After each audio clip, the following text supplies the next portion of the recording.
Hello and welcome to the Roaming Scholar podcast. My name is Derek, and I am the Roaming Scholar. Each podcast is a short story written by myself, music as well, designed to entertain and to open up new ideas for you to use towards achieving your dreams and desires. At the end of each story, I will talk briefly about the main takeaway idea, what it is and what to do with it. There will be plenty of other ideas and new perspectives throughout each story as well, so listen closely.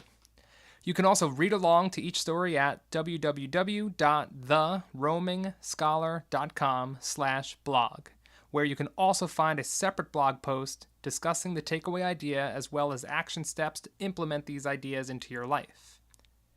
The best way to explain something, though, is to show it, so without further ado, let's get to it.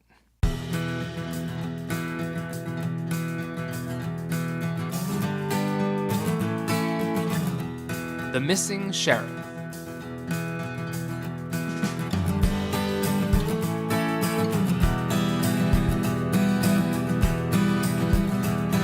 Chapter 1. The Boy Behind the Scenes.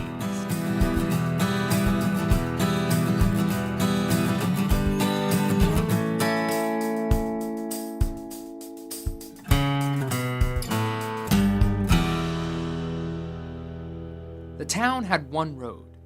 It was an important road as it led to somewhere important, and it came from somewhere important. But this little town that sprouted up somewhere in the middle existed, it seemed, just for travelers to pass through. Some would stop and stay a little while to maybe rest, grab a drink, or sometimes trade or buy supplies, but they always left soon enough. The appearance of the buildings lining this road told the story of a town and of a people barely holding on. Crooked shutters, broken windows, people walking looking down at the ground, and an empty, abandoned sheriff's station. No one had stepped foot in that station for years, and the buildup of dust and dirt in the windows made it obvious. Yet, this crummy old town in the Midwest was called home to a small group of people, one of which was a young man they called Parker. Parker was tall for his age and lanky. 16 years old, and he looked like his body must have grown too fast. Everyone in town knew Parker, but that didn't say much as everyone knew everyone there. Not a hard thing to do when only 7 people lived there, but everyone knew Parker in a different way. He didn't own much of anything, yet helped everyone else with what they owned. He made his way by being behind the scenes. Without knowing it, he was also helping to keep the whole town standing. It was a Saturday, and the sun was rising. As most of the people in the town were sleeping, Parker was already hard at work tending to his first job of the day. He was in the saloon, finishing up working in the back, cleaning and drying glassware and dishes, when Franklin, the owner of the not-so-fine establishment, walked into the dusty kitchen. He was old and frail-looking, with a large mustache and thin, wispy hair which never seemed to be combed. "When you're done with that," he said, "I need help carrying some things up from the basement." He spoke demandingly, yet, by the way he stood, it came across like he had no fight left in him if Parker decided to disagree with him. "Sure thing," said Parker, "but then I gotta run over to Sarah Jean's to help with the horses." Franklin pointed a finger threateningly at Parker. All right, but you'll be back tomorrow morning, right?" "I will," said Parker, nonplussed by the tone of Franklin's voice. That's just how he was, and Parker knew by now to just roll with the punches around him. Soon enough, Parker was slamming through the swinging doors of the entryway to Franklin's bar and saloon at high speed, exiting on his way to meet Sarah Jean. He ran across the road and 2 stores down to start his second job of the day before anyone else in town even had their breakfast. Every morning was pretty much the same for Parker, starting with cleaning dishes at Franklin's place, then getting the horses ready for any travelers who spent the night in their forgettable little town. Next, he went on to the spacious, yet mostly vacant hotel to make beds and clean sheets with the ever-cranky couple, Bob and Mindy. After lunch, it was on to help Tom at the general store, and then finishing up his work for the day in the small kitchen of Tabitha's restaurant, where Tabitha cooked and served, and Parker cleared and cleaned. Every day, Parker saw every resident of the town and worked for them all. At night, he would either take a complimentary room at the hotel or sleep under the stars near the horses before repeating the same routine the next day. He was in a perpetual maintenance mode, fixing and cleaning and keeping things together for the other 6 residents. He was just doing what he was called upon to do. That Saturday, though, would bring about a catalyst for change and force a break in the town's comfortable routine.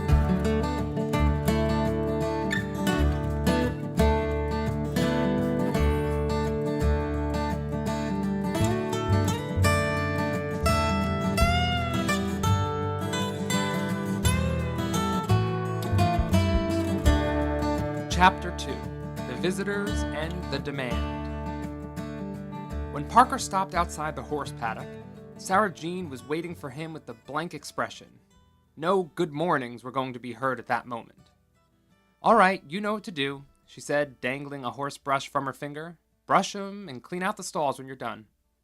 "On it," Parker replied, taking the brush off her finger with a swift swipe, and he was over the paddock fence in a heartbeat. There were 3 horses in the paddock.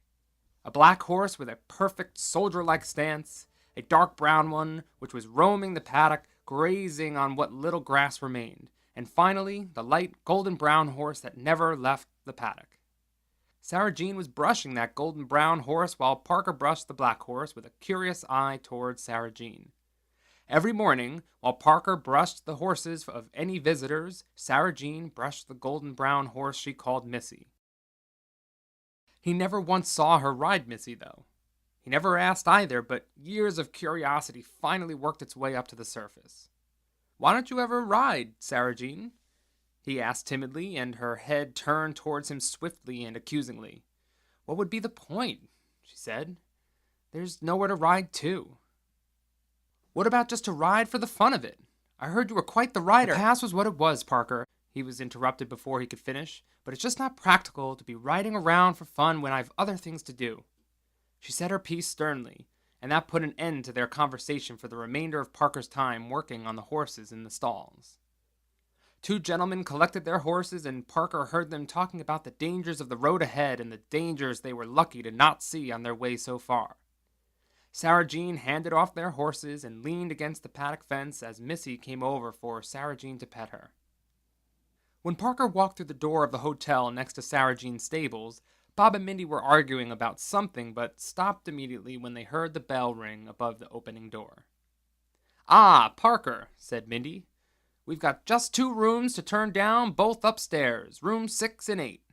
"Okay, sounds good," Parker said, and he started straight upstairs to the 2nd level for rooms 6 and 8. When he was finished, he made his way to the lobby where Bob and Mindy were arguing in whispers now. Bob turned to Parker, leaning against the counter where guests would come to check in. "Did you hear about the drought they're saying is coming soon?" Bob asked Parker. "No, but I heard about the potential floods from too much rain last month, and we seem to be all right," Parker replied with a shrug of his shoulders and a little laughter in his voice. "You don't take things seriously, Parker. This could be a terrible thing for us," Bob said, straightening himself up, placing his palms down on the counter. He was a big man that you could describe as thick in stature and in mind. It was Parker's point of view that if he couldn't do anything about worrisome news, to simply not believe it, which turned out to be the reality most of the time. Not to make Bob angry, Parker just agreed with him and left to meet Tom, leaving Mindy and Bob to argue about their impending doom due to the coming drought. Parker made his way to Tom's general store as the town was now full of travelers passing through. The quiet and tiny town was now bustling and loud. He could no longer just run through the streets or he might get trampled by horses or a wagon. Bob and Mindy went outside also to learn more about the drought from anyone who would talk to them. Tom's store was full of lots of things. It was a spot to trade mostly, but sometimes travelers bought with actual money. There was food, medicine, clothes, tools, and every week their inventory could be different as they traded medication for blocks of cheese, or clothes for a pickaxe. Parker helped Tom keep things ordered and people from looting anything from the shelves. It was his favorite part of the day as he got to speak to some travelers and watch Tom negotiate to get supplies he could trade or sell to his fellow townspeople. He wasn't very good at it though, and he seemed to give in too early every time. "I'll give you 5 shirts for a sack of potatoes," one traveler said, and Tom agreed almost right away before Parker could interject. Later, Parker picked up what they purchased for a sack of potatoes. "Tom," Parker said, "these shirts all have holes in them, and they look like they were made for an ox. They're huge." Tom walked over to see the shirt Parker was holding up, and Tom brought his hands over his face in an act of shame and worry. "What did I do?" Tom said. "Those potatoes could have lasted us a full 2 weeks." He was pacing the room with his hands on his head. Parker also showed him the fruits and vegetables he traded for, which were moldy. "Okay, I know what we can do," Parker said, and Tom stopped pacing, looking to Parker with desperation. "We can cut up the t-shirts and make bandanas and handkerchiefs. And maybe the bad food will still be good for the horses, so we can trade with Sarah Jean. She'll be fair to you, so you don't have to worry about making a bad deal there." "Brilliant!" Tom shouted, hands in the air, practically jumping up. He was skinny and short, but he would also stand with his arms close to his body and slightly hunched over, making him look even smaller. Definitely didn't help him negotiate when dealing with some of the burly travelers and fur trappers that passed through. But, crisis being averted, as was needed almost every day, Parker left to walk next door to Tabitha's restaurant. It was basically the same place as Franklin's bar and saloon, but on one side Tabitha served food, and on the other, Franklin provided drinks. As things could get rowdy at night in the saloon between Franklin's bar and Tabitha's restaurant, Tabitha kept Parker mostly in the kitchen, coming out only to clear off tables. Amongst the travelers in the saloon were also the rest of the townspeople. Sarah Jean and Tom were in the corner table negotiating the trade of his moldy food for some supplies he could trade at the store. Bob and Mindy sat at a large table with other travelers, getting the gossip from the road. Everyone was eating and drinking when the saloon door swung open and a gun fired into the ceiling, getting everyone's attention and making the room silent. Instantly. A tall man stood in the entryway with a smoking gun pointed to the sky. He had on a black cowboy hat that shaded his eyes. A long mustache fell to his chin. 2 more men walked in and stood behind him, guns pointing around the room, making everyone, especially Tom, flinch when the gun pointed their way. "Who here is just passing through?" said the man with the black cowboy hat, slowly and calmly, yet the menace in his voice was felt throughout the room.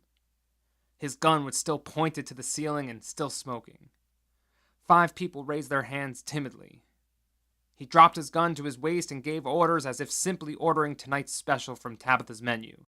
"Stand up, empty your pockets and purses, and then you're free to go." No one made any move to defy those orders as the 2 other men with guns moved around the room collecting coins and jewelry.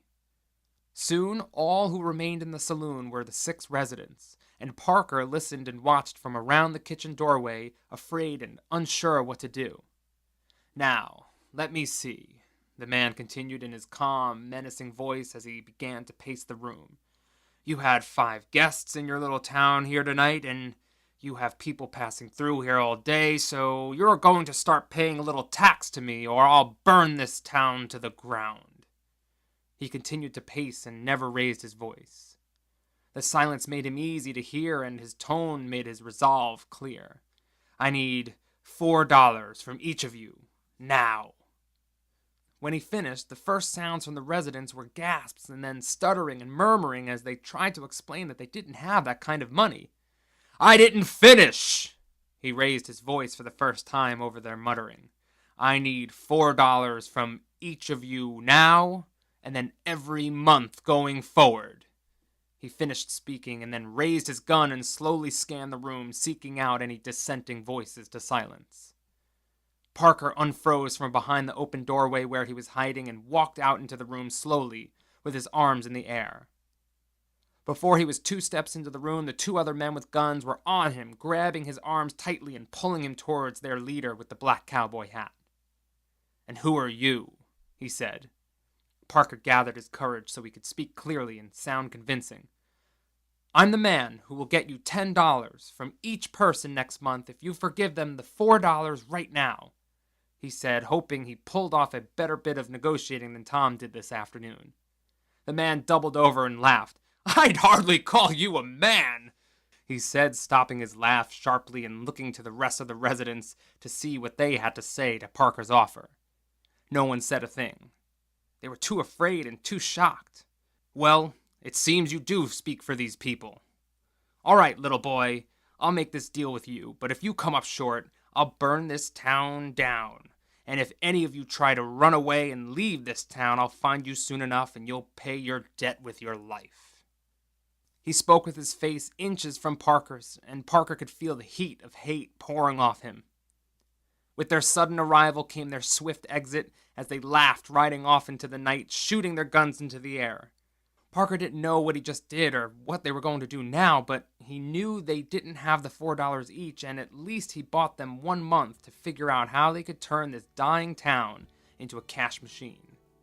Everyone looked at Parker and no one said a word. They just sat with their heads slumped down, embracing their inevitable defeat.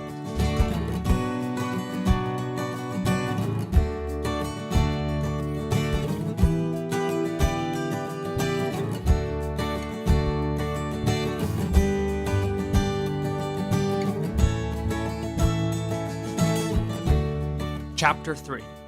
A Memory or a Vision. Parker was looking at his town from above as he was looking through the eyes of a bird passing over. He knew it was his town, but it looked different. It was bigger and cleaner, and it just looked nice. He swooped down and flew along the main road, first passing Tom's general store on his right. Tom's store looked to have expanded to twice the size, and he had 2 other people working as Tom was inspecting produce being traded, and he seemed to be standing taller with his chest up, clearly happy with the products he would be trading for. He scanned to his left to see Bob and Mindy's hotel having doubled in size as well. He could also see people through the curtains, and there appeared to be not a room unfilled. Parker flew in closer to see Mindy on the front porch welcoming guests and saying goodbye to others. He saw her lean down to a little girl speaking to her and her worried-looking mother. "Oh, don't worry, dear. It's good to be wary and safe, but there haven't been bandits on this road for a decade," she reassured the little girl, putting a hand on her shoulder and smiled to her and to the relieved-looking mother. Just then, Bob came outside, and he and Mindy looked at each other like Parker had never seen before. They looked like they were happy. Parker flew up and over the road, which now dawned on him was bustling like never before with travelers and also with new residents. He wasn't sure how he knew certain people now lived there, but he knew that they did. Up and over the road he soared and into the saloon. Franklin was on the bar side serving drinks and making jokes with the customers. A man bumped into another and they both dropped their glasses, shattering on the floor. Parker expected to see Franklin lose his mind, but instead, he walked casually around the bar and quickly stopped a fight by offering the 2 men a free round on him. A woman Parker had never seen before came over with a bucket and a rag. Then Franklin and the woman cleaned up the mess. Something was going on between them, but he didn't recognize the woman, and his flying self seemed to have a mind of its own as his vision turned to Tabitha's restaurant side of the saloon. Tabitha was serving plates of food to full tables, and another woman was helping as well. Tabitha seemed calm, relaxed, and even paused to talk with some of the travelers. That was something she never did, as she was always running back and forth between the front and the kitchen that Parker never saw her rest. Her usual anxious self seemed nowhere to be found. He was then pulled out of the saloon and again up and over the road, seeing a few new buildings that extended past the saloon, as his gaze fell to Sarah Jean's stables. Yet again, doubled in size, but that wasn't the most profound thing he saw. Sarah Jean had an extra paddock behind the stables, and she was on her horse Missy, teaching other children to ride. She was laughing and smiling, and her horse even seemed to be smiling. He then soared back up and turned around to go back up the road from where he came. His focus went to the building he missed on his first pass. Next to the hotel, across from Tom's general store at the top of the town, the abandoned sheriff's station. It wasn't abandoned, though. No dust on the windows, and then he looked down in the middle of the road where a man stood. Tall, and his stance gave the impression that he was immovable. He had a horse beside him, and Parker tried desperately to see who it was. He couldn't change his point of view, and he just stayed hovering above him. The sheriff stood there, hand on the reins of his horse in the center of the road, And Parker knew somehow that all the amazing things he'd seen in the town were because of the sheriff. He was the center of it all. Suddenly, Parker started falling towards the sheriff. He was getting closer and closer and was a moment away from landing right on top of him. Parker sat up with a start, coming out of the dream, breathing heavy. The sun hadn't risen yet, but Parker couldn't go back to sleep. His mind was racing. He could have been asleep for a minute or for hours. He wrestled in his mind about the bandits and what his plan was going to be. He thought about the sheriff and where he might be. There was never a sheriff in the town as long as he could remember. And any time he asked someone about it, they'd simply reply, "One day he was just gone, but I'm sure he'll come back eventually." "Well," Parker said to himself, "we can't keep waiting." He stood up from the patch of grass where he was sleeping and began to walk to the road. He passed the paddock, which was empty as the horses were sleeping in the stables. He reached the empty road and walked down with purpose and with confidence. Past the stables, past the hotel, and then turned to face the abandoned sheriff's station. He climbed the few steps onto the patio and placed his hand on the door handle. Pushing his thumb down on the metal latch and giving a gentle push, he watched the door swing open to the empty and dusty room inside. Parker stepped inside and gave a little cough from all the dust before looking around. A single desk sat to the right, and a prison cell to the back left had its door ajar, sending the message of welcoming its next prisoner, or of having just released one. Parker walked over to the desk, his footsteps seeming extra loud in the dead of night. He sat in the wooden chair and brushed the thick layer of dust off the desk with one swoop of his arm. Again, he coughed from the dust he released. He looked around, and to his left he saw a rifle leaning against the wall in the corner with a gun and holster hanging on the wall next to it. When the sheriff left, he thought, he didn't seem to bring anything with him. He leaned forward and opened the desk drawer in the center. Wanted posters fluttered and bullets, fallen from a box, rolled around the drawer. He closed it and reached for the drawer on the right, and inside he saw what he was looking for, the sheriff's badge. He definitely wasn't leaving on any official business, Parker reasoned aloud. Parker lifted the badge into his hand and brushed the dust off with his thumb. He pinned the badge to his chest, walked over to the corner and strapped on the gun holster, picked up the rifle and walked to the entryway. He sat on the porch waiting for the sun to rise. In the morning, he would let everyone know that this town was no longer missing its sheriff.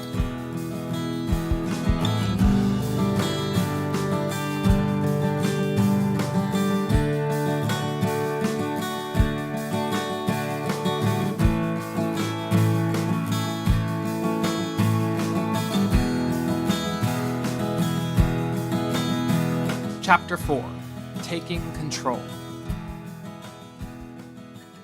Parker stood on the porch of the sheriff's station and looked down at the confused faces of his peers.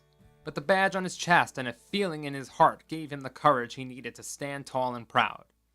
"Okay," Parker said, "as you can see, I am taking the role of sheriff for our town, as too much time has passed to keep waiting for someone to come and protect us. It is time we start protecting ourselves and sticking up for ourselves."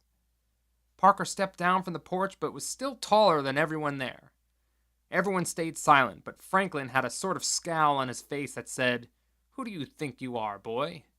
Parker continued in spite of the scowl. "Last night was a wake-up call that we are letting all sorts of people come through our town and leaving it worse than how they found it. Selling us bad produce," he pointed to Tom, "spreading rumors of despair," he waved a hand towards Bob and Mindy, "and overall, passing through our town like it's nothing but a stepping stone, making us feel like we're being stepped on all the time." He waved both hands past the whole crowd of 6. "That may all be true, son," said Tom, "but what are we to do against bandits with guns?" He whimpered a little, and his shoulders hunched forward as he spoke. "I'll tell you what we're going to do," Parker said with a clear and powerful tone. "We're not going to pay them a dime, and we're going to go one step further." He paused, thinking for a moment about what they were going to say to his next statement before going ahead. "We're going to capture and arrest them." The reactions were as he expected. Franklin scowled deeper somehow and waved a hand like swatting a fly. Bob and Mindy began to argue how that isn't possible. Tom just looked horrified. Sarah Jean shook her head, muttering something like, "This boy is crazy." And Tabitha began looking around anxiously as if there was somewhere urgent she suddenly had to be. Parker waited for them to calm down and then said, "Just listen to my plan, and if you don't like it, go try and run, but I guarantee those bandits are not too far away on this road and they'll be good on their threats." "Fine, fine. Tell us how a group of 6 adults following a boy are going to capture some gun-slinging bandits," Franklin said with that scowl still on his face, and Parker was beginning to wonder if it was just a permanent feature.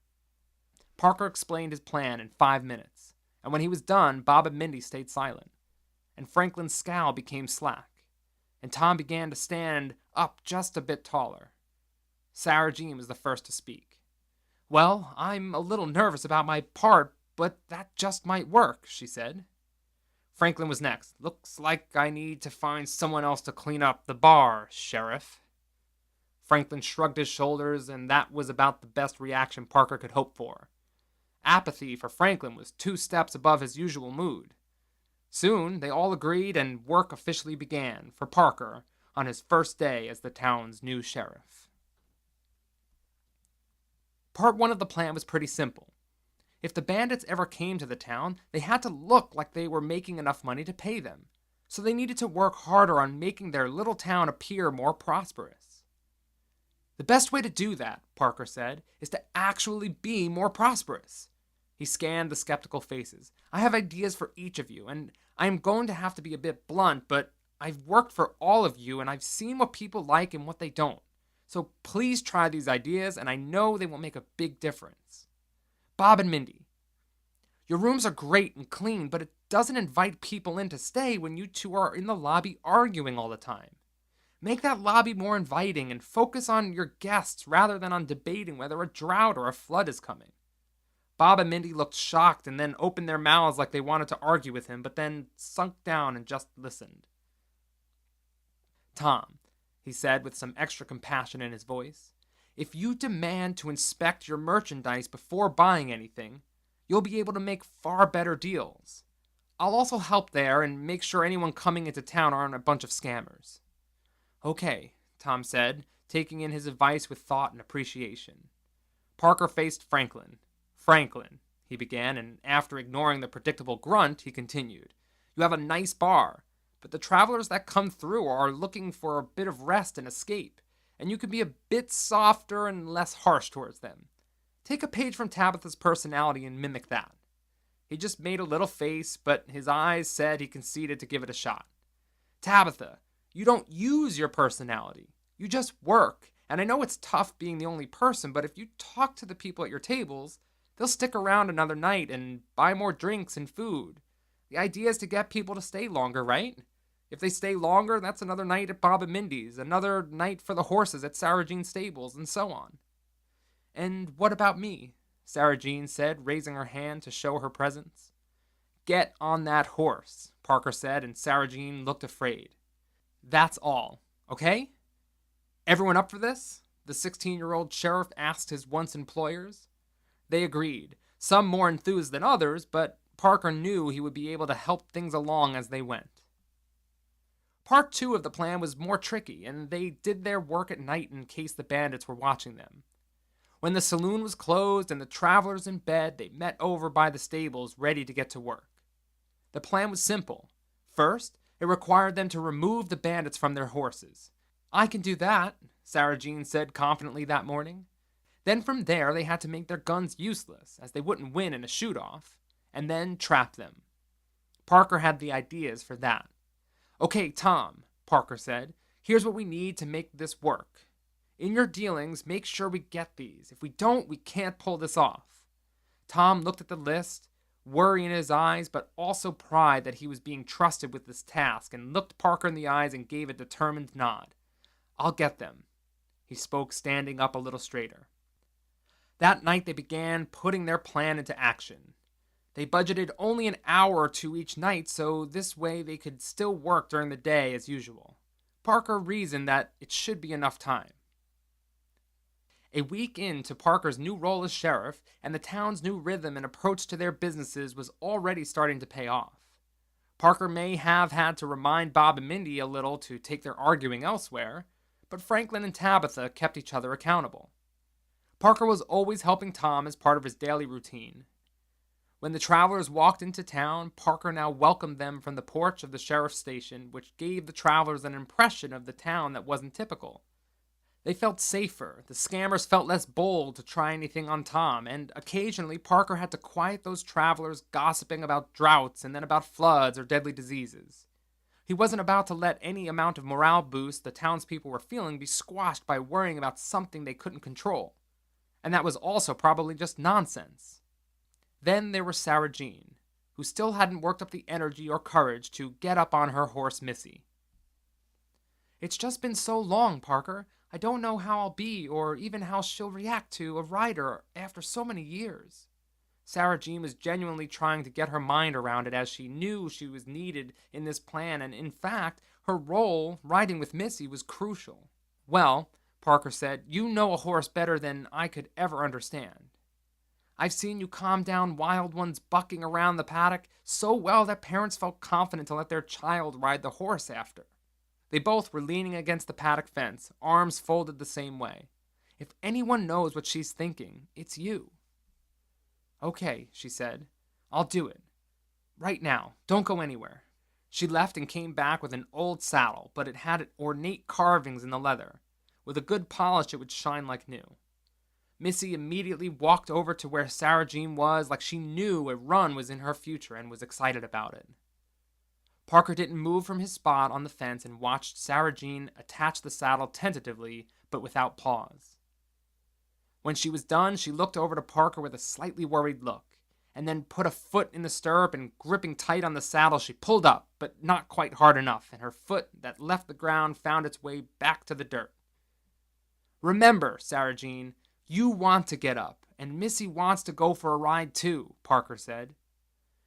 She looked to him and then back to Missy and tightened her grip, and on a 3 count leaped up, swinging her leg around Missy's back, sliding her foot into the opposite stirrup in one smooth, expert motion.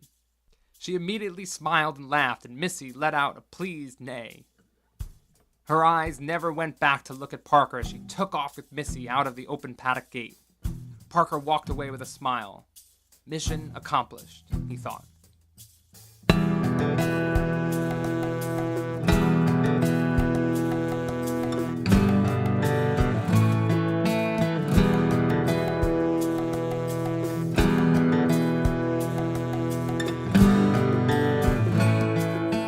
Chapter 5. The Showdown. All their preparations, all the nights and long days left them here in this moment of uncertainty. If they failed, their town would be ash, and their own fates were questionable. If their plan worked, they would be safer and altogether richer, as they had begun to transform their town this month and had already seen the rewards. In fact, they actually had the money to pay the bandits flat out if they wanted to. They held a meeting with everyone a couple days before to decide on this matter.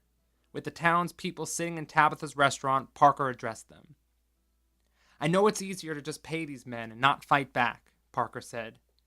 "But we've worked so hard for what you've all earned this month, and I guarantee that once they see that, they are going to demand more money.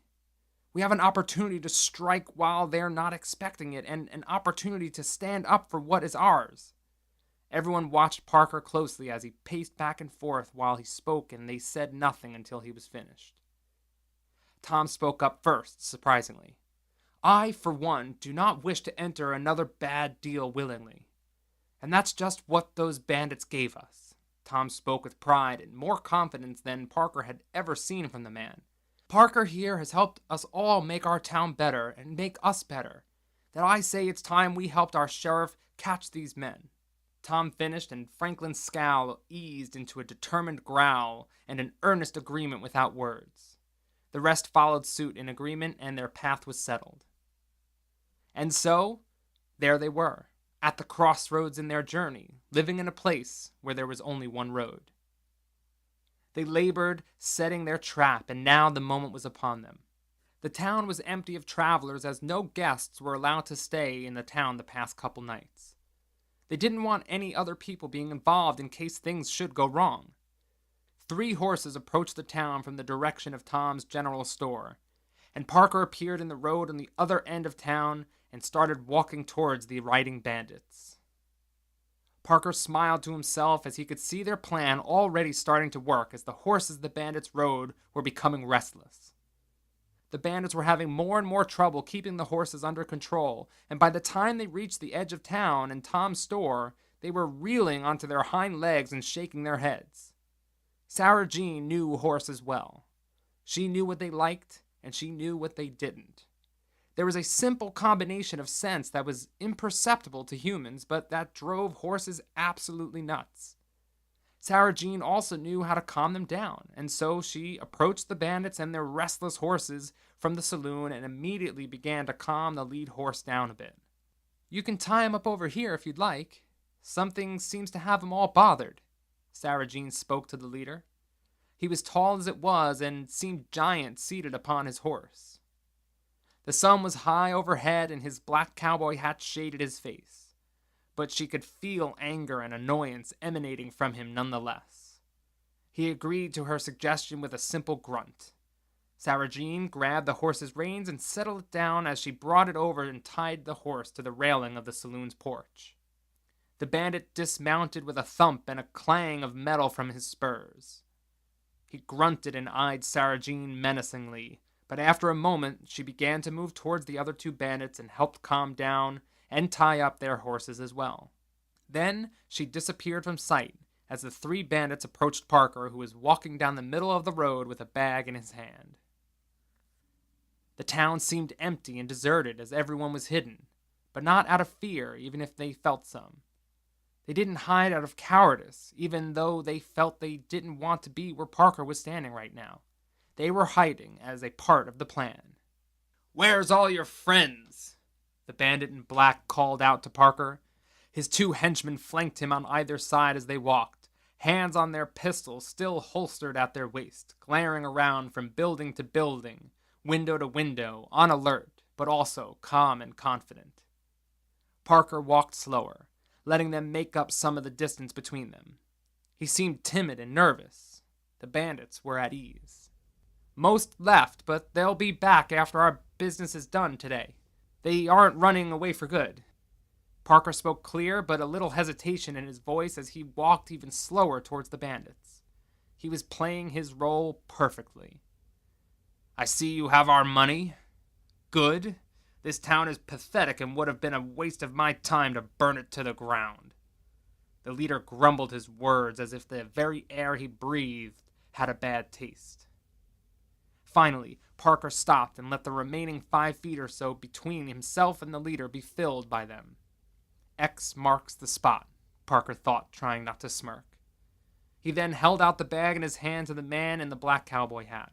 "Here it is, all $70 as promised."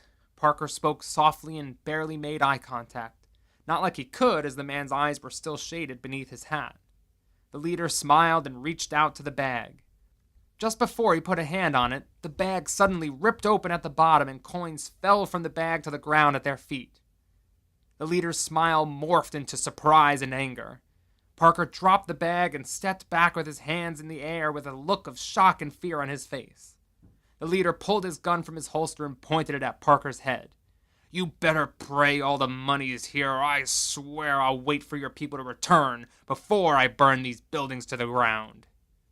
He snarled at Parker, and Parker took a step back and went onto his knees, looking helpless and afraid, his hands up in prayer.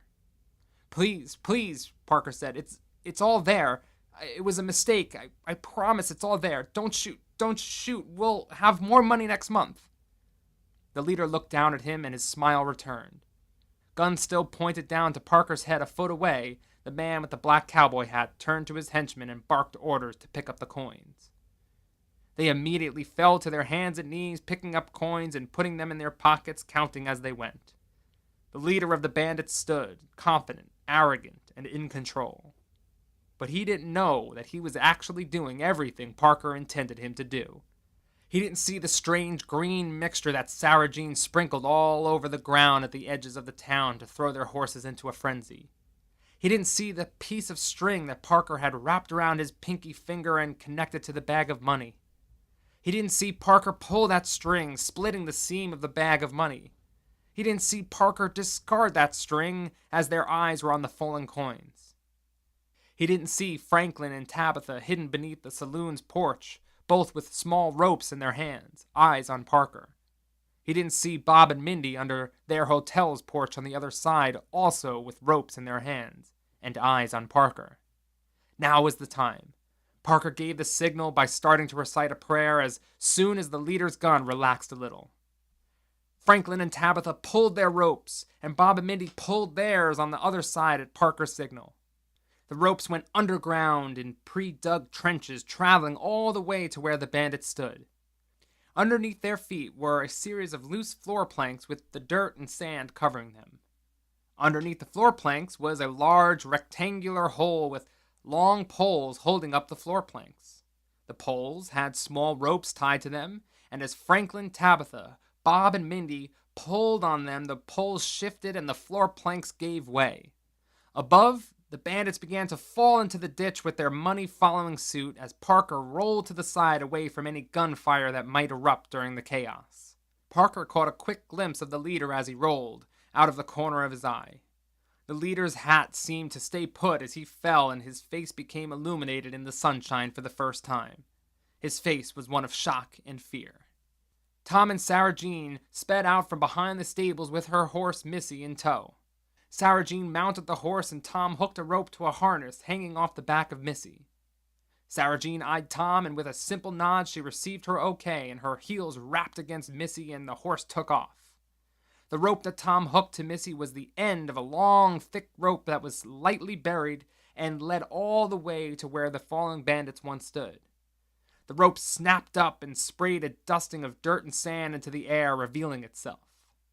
The rope that curved along the edge of the hole that the bandits were now in sprang to life and moved in line over the center of the hole. On the other end of the rope, buried beneath the ground and more floorboards, like a pocket door, was the metal prison cell door from the sheriff's station that they had removed. Missy pulled the rope and pulled on the prison door, sliding it right over the hole. Parker signaled Tom, who was waiting with a pair of shears ready to cut the rope at the right moment.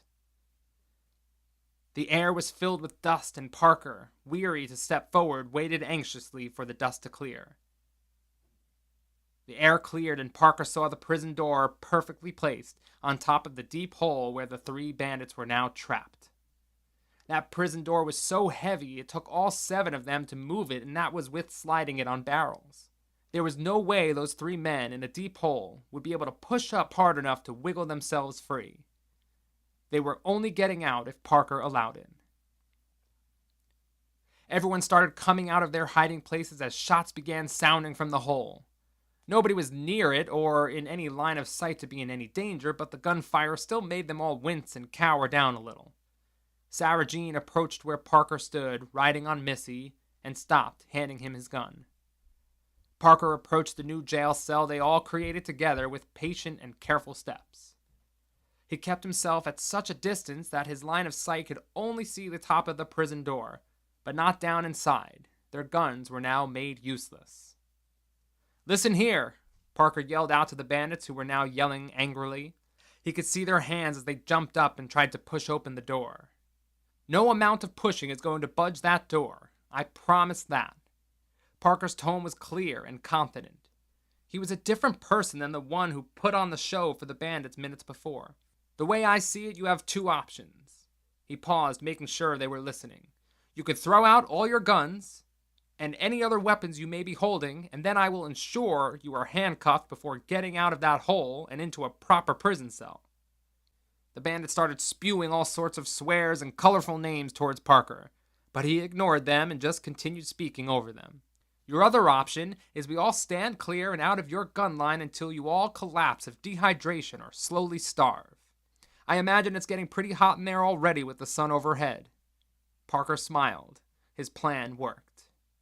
It didn't take long before guns started being tossed out through the prison door and onto the road. Parker then approached, gun on the prison door. He ordered them to jump up and grab the prison bars so he could see their hands as he got close. He then had them each handcuff each other while overseeing them above. Missy pulled the prison door off the hole and Bob lowered a ladder down. One by one, they ascended the ladder and Franklin checked them for extra weapons they might have hidden. Parker walked them to the sheriff's station, now clean and mostly dust-free. Parker chained them to the cell bars and then all 7 worked to replace the prison door and locked and secured the 3 bandits.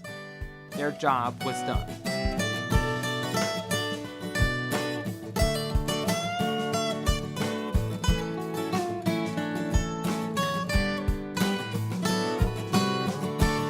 Chapter 6, A Bright Future.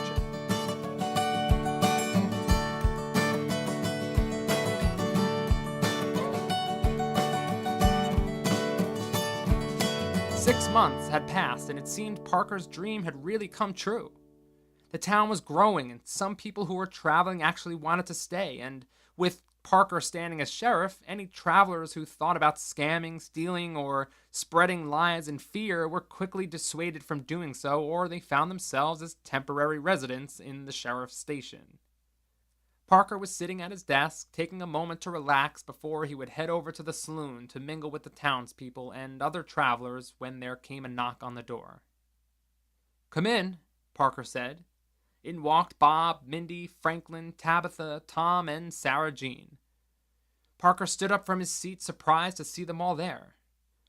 He lit 2 more lanterns so he could see them all better. "What is this about?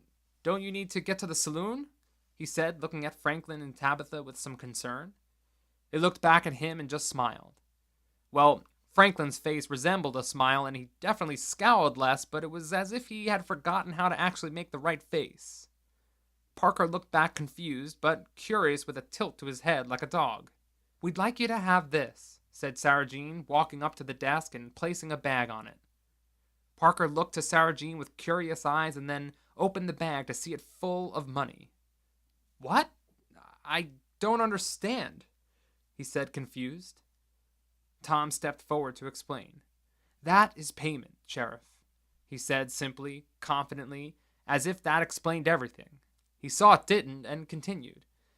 "That's all the money we were supposed to give those bandits that day, plus a little extra. We all came together and realized how much better our town is with you as sheriff, and remember it being similar when there was someone in this office before you. He left, and we realized that we also never paid him to make him stay. So every month, you will receive a salary that we've all decided upon as the members of the new town council, paid for by all the townspeople. As the bandits aim to tax us unfairly, we impose this tax upon ourselves because we see now what it means to feel safe and protected by you." Mindy pushed her way to the front to add to Tom's explanation. "And we've also officially elected you as the town sheriff. Unanimous approval from the new town council," Mindy said with a little extra pep in her voice, like she herself was the one elected the new town sheriff.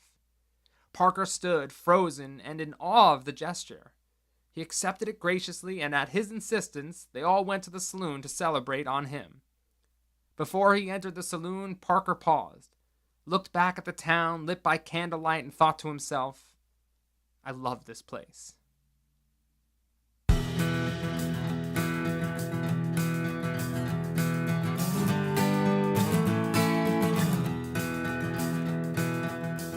Before I get talking about the story and the takeaway idea, I'd like to say thank you for listening.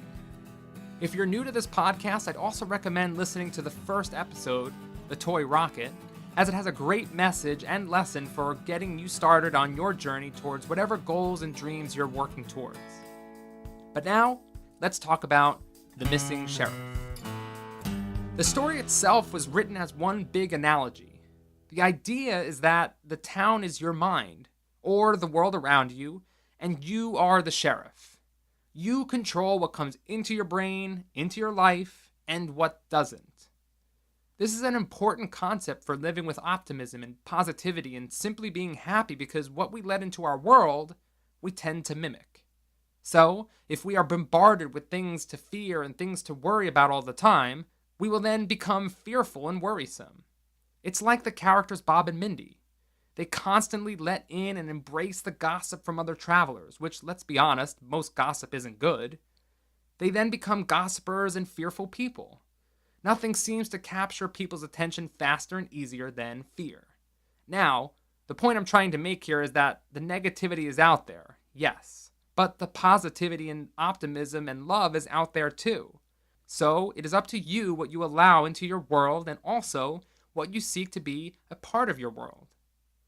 From what we watch, read, listen to, and who we spend our time with, it's all in our control, and it's important to take stock. That's what I want you to do this month. In the corresponding blog post for this episode, links in the description, there will be a downloadable worksheet to help you do this. It's easy. The basic idea is to track what you read, listen to, watch, and who you spend your time with, and then mark how you feel afterwards. Which things are bringing you down and what is uplifting you. Now, I said it is easy, but most won't do it because they'll think they are fine right now. And maybe that's true, but I encourage you to try it anyway. What do you have to lose? The message in this episode is one of the reasons for me starting this podcast in the first place. I want it to be one more source you can turn to every month to leave feeling optimistic, inspired, motivated, and so on. When you finish listening, I want you to feel excited and pumped up to go after the things you want in life. Like from the story, once Tom started to inspect the products he was trading for, he could make better trades and fill his store with great things to trade with. It's the same for your mind and your life. Inspect the things you let into your head and your world, and you'll start choosing better things to bring into your life. Okay, that's all for this episode of the Roaming Scholar podcast, and I hope you enjoyed. Check out the blog post for more suggestions and to get the downloadable worksheet. For more information about the services I offer, including coaching, please visit my website at www.theroamingscholar.com. Also, if you enjoyed, and if you're still listening, I can only assume so, please take a moment and share it with your friends and family or write a review. Thank you in advance.